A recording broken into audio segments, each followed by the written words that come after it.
नमस्कार, आप देख रहे हैं न्यूज 18। मैं हूं आपके साथ मेनका चौधरी और इस बुलेटिन की शुरुआत कर लेते हैं उस विवाद के साथ जिसकी शुरुआत की है अखिलेश यादव ने। मठाधीश और माफिया में कोई ज्यादा फर्क नहीं होता, अखिलेश यादव ने यह बयान दिया और इसी बयान पर अब संग्राम छिड़ गया है। साधु संत अखिलेश से माफी की मांग कर रहे हैं, मुकदमा दर्ज करने की बात कर रहे हैं। तो बीजेपी का कहना है कि अखिलेश ने मठाधीश की तुलना माफिया से करके सनातन धर्म का अपमान किया है। इसी पर आपको दिखाते हैं ये रिपोर्ट।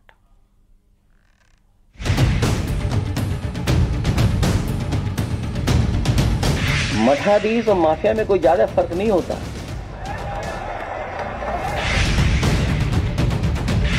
कभी गोरखपुर पर बुलडोजर तो कभी मठ पर सवाल। अखिलेश की सियासत का विवादित काल है। मठाधीश और माफिया में कोई ज्यादा फर्क नहीं होता।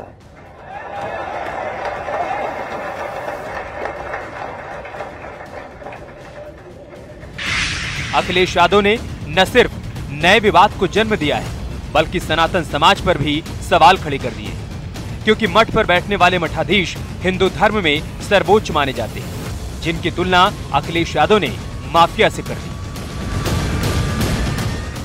मठाधीश और माफिया में कोई ज्यादा फर्क नहीं होता।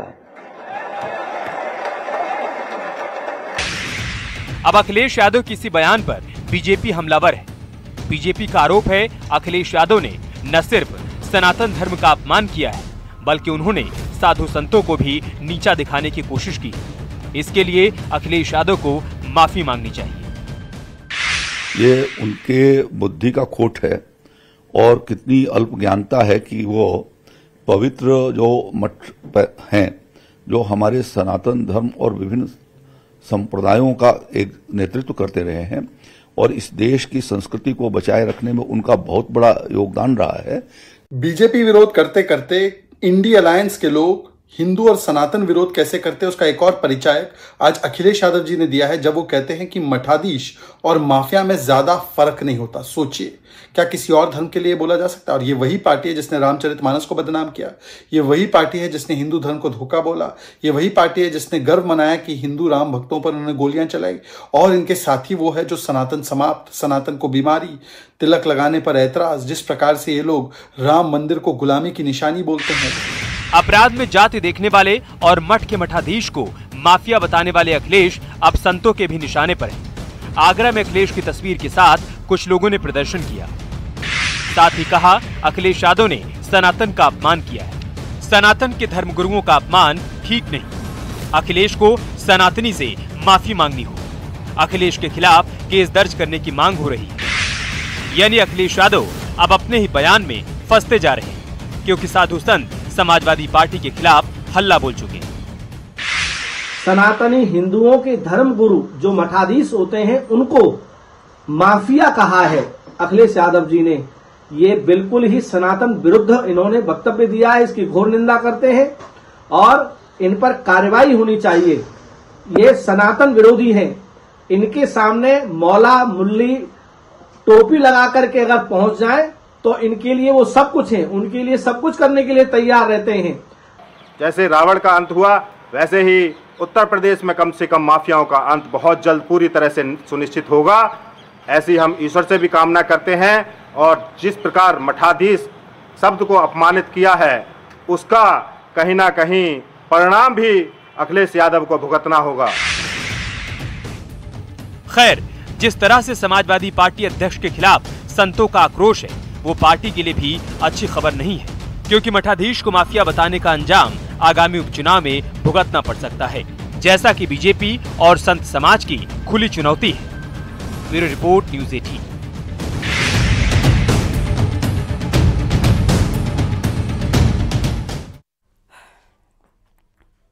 और अखिलेश यादव के इसी मठाधीश वाले बयान पर राज्य मंत्री जेपीएस राठौर ने कहा कि ये लोग मठ और वर्सेस मदरसा करना चाहते हैं।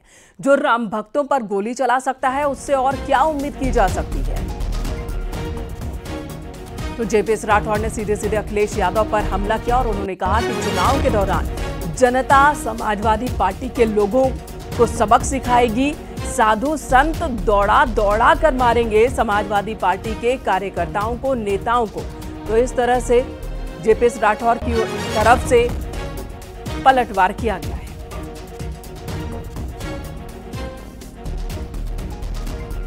जब ये आगे चुनाव आएगा ना, इन समाजवादी पार्टी के लोगों को दौड़ा दौड़ा के मारेंगे। इस तरीके से बात करना और जिस तरीके से अभी ये कह रहे हैं, ये मदरसा वर्सेस मठ बनाए दे रहे हैं।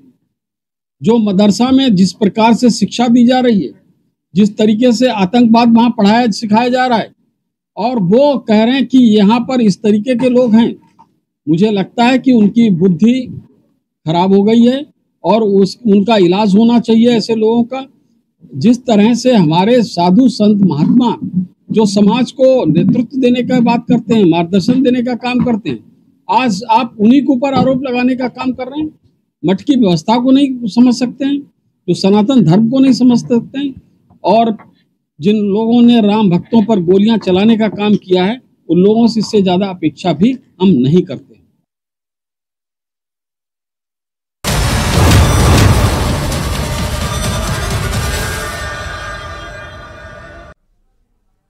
संगम नगरी प्रयागराज में महाकुंभ के आयोजन से पहले नाम पर सियासी संग्राम छिड़ चुका है। साधु संतों की मांग है कि शाही और पेशवाई जैसे उर्दू और फारसी शब्दों को बदल दिया जाए, लेकिन विपक्ष को इसमें भी सियासत दिख रही है।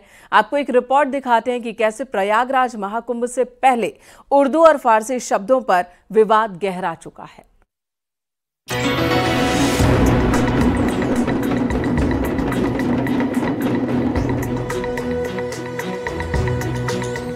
संगम नगरी प्रयागराज में कुछ महीनों बाद महाकुंभ का आयोजन होना है, लेकिन उससे पहले पेशवाई और शाही स्नान जैसे उर्दू और फारसी शब्दों को बदलकर उनकी जगह दूसरे नाम इस्तेमाल करने की मांग लगातार तेज होती जा रही है।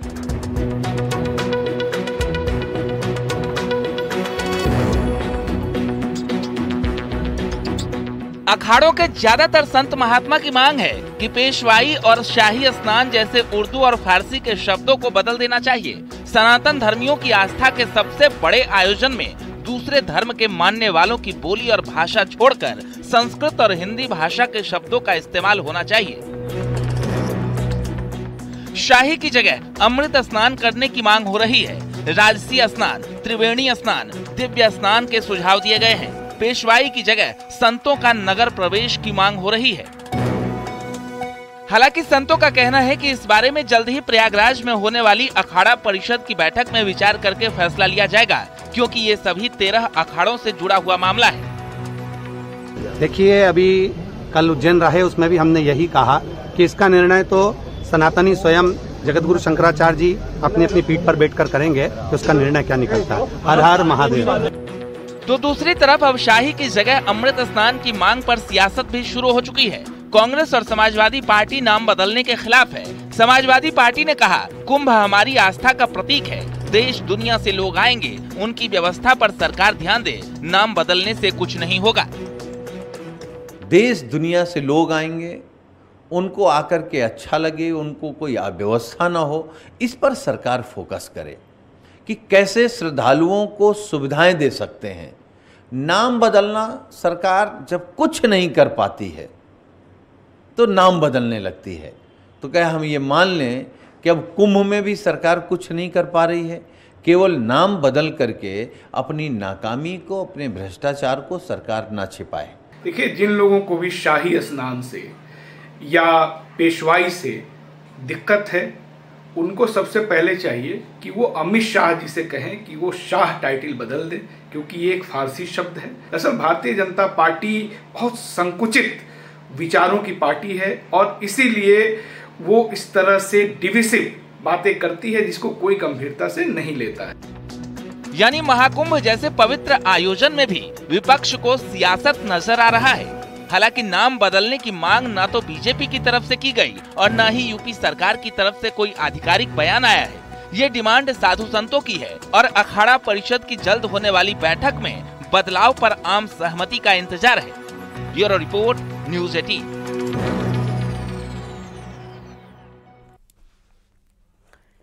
इधर राहुल गांधी ने रायबरेली के न्याय को खास तोहफा भेजा है। भेजे गए सामानों में 2 hair cutting chair, 1 shampoo chair और 1 इन्वर्टर की बैटरी शामिल है। मिथुन वही हेयर ड्रेसर हैं जिसके यहां राहुल गांधी ने अपनी दाढ़ी ट्रिम करवाई थी। लोकसभा चुनाव प्रचार के दौरान 13 मई को राहुल गांधी लालगंज के बैसवारा इंटर कॉलेज में चुनावी सभा कर रहे थे और लौटने के दौरान ब्रजेंद्र नगर में उनका काफिला इस सैलून के सामने रुका और राहुल गांधी ने अपनी दाढ़ी यहीं पर ट्रिम करवाई। इस दौरान राहुल गांधी ने सैलून चलाने वाले मिथुन से उसके कारोबार समेत युवाओं की बेरोजगारी को दूर करने के लिए आइडियाज मांगे थे। मिथुन राहुल गांधी के भेजे सामान को पाकर बहुत खुश हैं। मिथुन का कहना है कि राहुल गांधी के उनकी दुकान पर आने के बाद से धंधा काफी बढ़ गया है और उम्मीद उसे नहीं थी कि उसे रिटर्न गिफ्ट भी मिलेगा।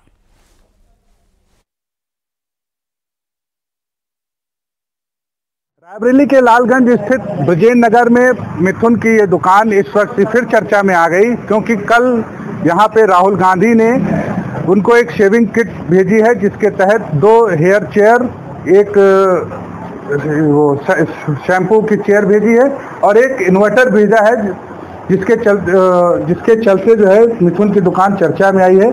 और मिथुन का मानना है कि इन्वर्टर इसलिए भेजा गया है क्योंकि जिस दिन राहुल गांधी 13 मई को रायबरेली आए थे और शेविंग के दौरान लाइट कट गई थी, जिसके चलते उनका अंदाजा है कि इन्वर्टर इसीलिए भेजा गया होगा। आइए जानते हैं मिथुन से कि उनको कैसा लग रहा है कि जो राहुल गांधी ने जो सामान भेजा है, क्या उन्हें उम्मीद थी, कैसा महसूस। मिथुन, क्या लगता है आपको कि राहुल गांधी ने जो सामान भेजा, क्या आपको उम्मीद थी कि ये सामान भेजेंगे? नहीं सर, हमें उम्मीद नहीं थी, लेकिन जो भेजे हमें बहुत खुशी हुई। एक इन्वर्टर है और एक शैम्पू चेयर है, 2 हेयर कट चेयर है और बस आए में बहुत खुश हैं। क्या लगता है आपको राहुल गांधी के आने के बाद जब आपकी दुकान में आए तो किस तरीके से धंधा बढ़ा आपको? हमारा 3 गुना धंधा बढ़ गया है। राहुल सर के आने के बाद हमारा 3 गुना धंधा बढ़ गया है। भीड़ लगी रहती है, ये गुरुवार हो या सोमवार हो, एकदम संडे जैसा चलता रहता है।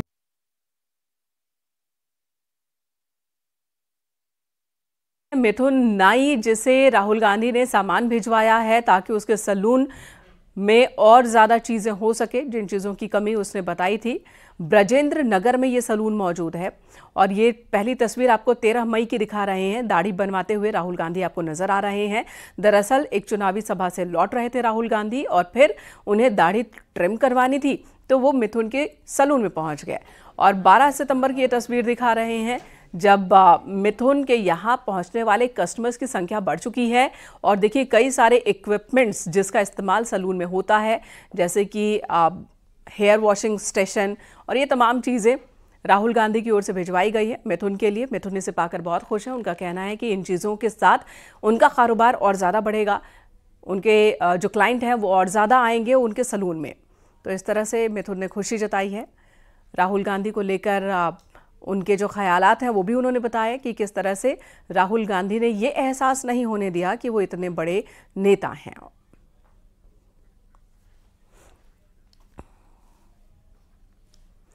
इधर आजमगढ़ से जुड़े बुलडोजर एक्शन के एक मामले में इलाहाबाद हाईकोर्ट ने सुनवाई करते हुए यूपी सरकार से जवाब तलब किया। हाईकोर्ट ने सरकार से यह बताने को कहा कि आखिर कौन सी परिस्थिति थी जिसकी वजह से कानूनी प्रक्रिया का पालन किए बिना ही याचिकाकर्ता के घर पर बुलडोजर चला दिया गया। यूपी सरकार को इस मामले में 18 सितंबर तक अपना जवाब दाखिल करना है। ये याचिका आजमगढ़ के सुनील कुमार ने दाखिल की थी। इस याचिका में कहा गया है कि सुनील कुमार के खिलाफ एक तरफा आदेश जारी किया गया, उसे अपनी दलील पेश करने का मौका तक नहीं दिया गया और आदेश के कुछ ही दिनों बाद उसके घर पर बुलडोजर चला दिया गया।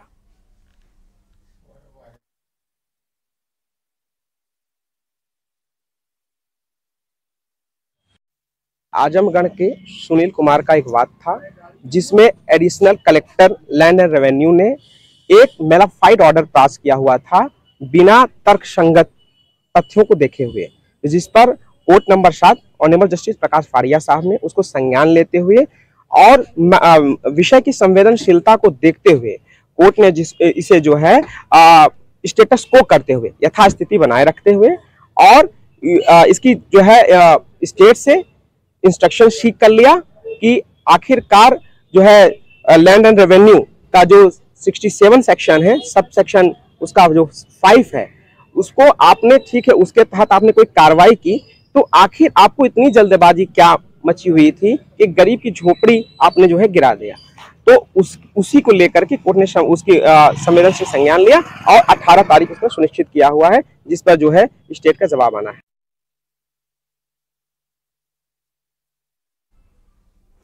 सीएम योगी आदित्यनाथ ने लखनऊ में डॉक्टर राम मनोहर लोहिया आयुर्विज्ञान संस्थान के स्थापना दिवस पर आयोजित कार्यक्रम में शिरकत की। इंदिरा गांधी प्रतिष्ठान में कार्यक्रम का आयोजन हुआ था और इस मौके पर सीएम योगी ने अस्पताल के डॉक्टर्स की जमकर तारीफ की है। सीएम योगी ने कहा कि आप लोगों ने पिछले साल 9 लाख मरीजों का इलाज किया है। सीएम योगी ने बताया कि कैसे एक डॉक्टर ने उनके हाथ के दर्द को आधे मिनट में ही ठीक कर दिया था। उन्होंने ये भी बताया कि आपको इस बात पर भरोसा नहीं होगा, लेकिन ये सच है।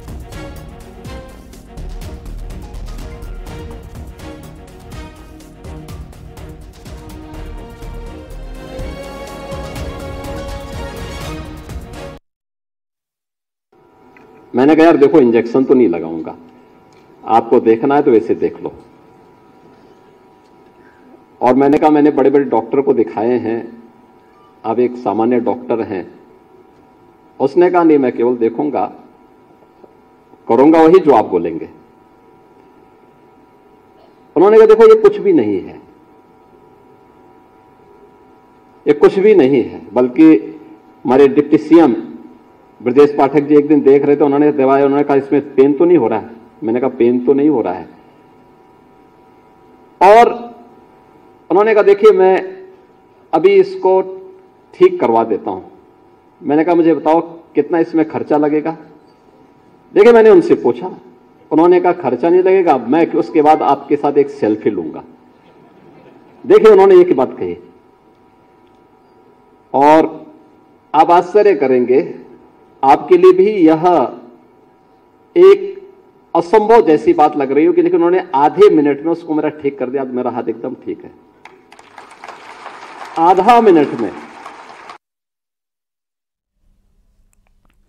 हरियाणा में कांग्रेस ने समाजवादी पार्टी के लिए एक भी सीट नहीं छोड़ा, यानी कि जिस गठबंधन के साथ लोकसभा चुनाव लड़ा गया, हरियाणा विधानसभा चुनाव में वो गठबंधन नहीं टिक पाया। समाजवादी पार्टी के हरियाणा प्रदेश अध्यक्ष सुरेंद्र भाटी ने कहा कि कांग्रेस ने गठबंधन धर्म नहीं निभाया। इसके बावजूद समाजवादी पार्टी कांग्रेस प्रत्याशियों का समर्थन करेगी। गठबंधन नहीं होने के मामले को तूल नहीं देंगे, क्योंकि समाजवादी पार्टी सिद्धांतों की राजनीति करती है।